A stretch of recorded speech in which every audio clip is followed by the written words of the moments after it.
Assalamualaikum warahmatullahi wabarakatuh.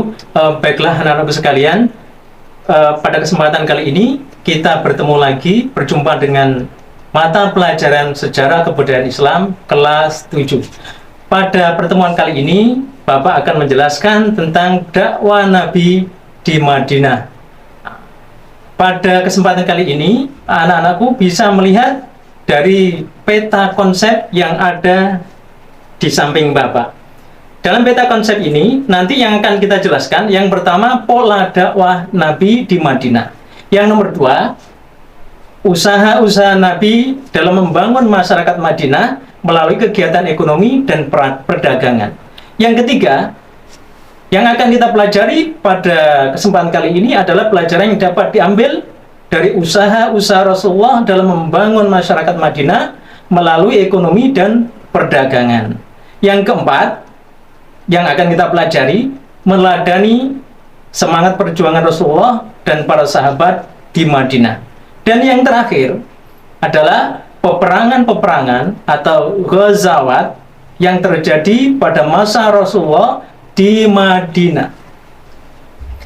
Baiklah anak-anak yang saya cintai dan saya banggakan, yang pertama, pola dakwah Nabi Muhammad SAW di Madinah. Pada pola dakwah ini terjadi yang pertama, tahun ke-11 kenabian. Nabi Muhammad SAW bertemu dengan 6 penduduk Madinah. Dan beliau bercakap-cakap yang pada intinya mereka masuk Islam. Dan tahun berikutnya, Nabi menemui 5 orang penduduk Madinah yang datang ke Mekah. Dan mereka berbaiat, mengambil janji untuk melaksanakan ajaran masuk Islam. Dari adanya kelompok-kelompok yang sudah berbaiat kepada Nabi untuk menyebarkan agama Islam di Madinah, maka mengetahui hal ini kaum Quraisy banyak melakukan intimidasi dan penganiayaan terhadap Rasulullah dan para sahabat. Berikutnya, Nabi Muhammad memerintahkan para sahabat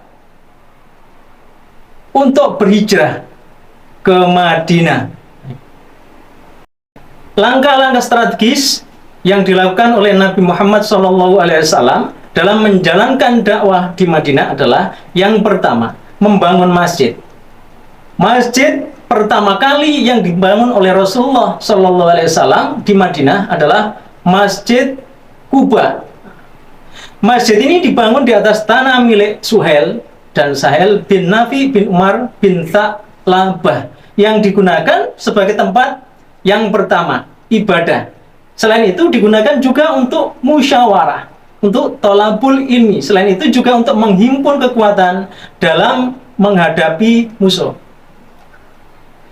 Selanjutnya, langkah strategis yang diambil oleh Rasulullah adalah menjalin persaudaraan.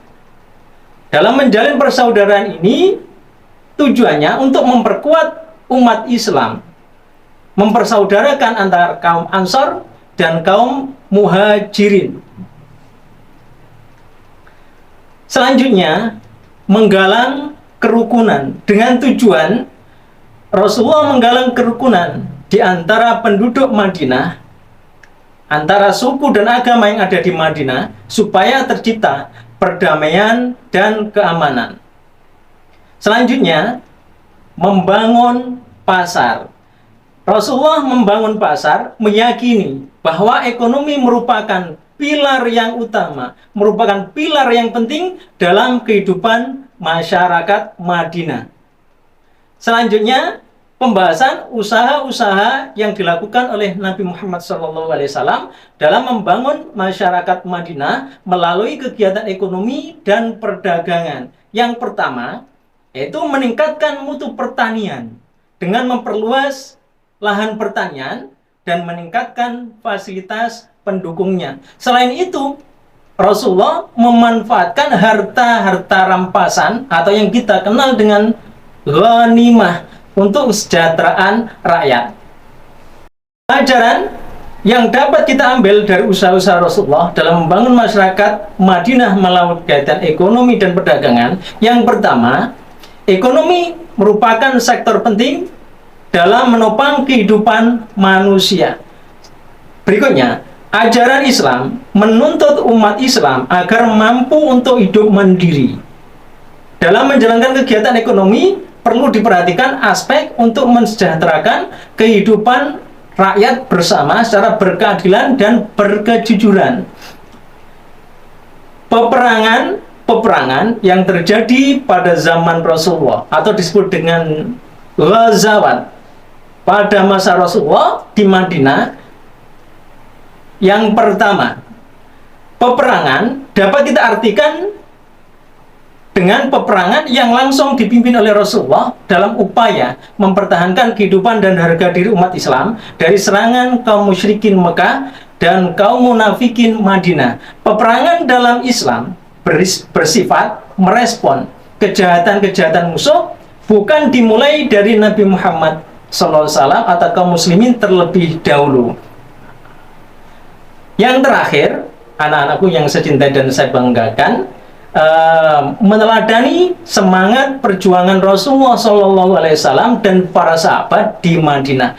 Dari adanya penjelasan yang Bapak sampaikan tadi, bahwasanya dapat kita ambil kesimpulan bahwasanya kita dalam meneladani Rasulullah, yaitu harus memiliki keyakinan yang kuat akan selalu datangnya pertolongan Allah. Yang berikutnya, tolong-menolong dalam kebaikan dan kebenaran, dan itu yang selalu dicontohkan oleh Rasulullah.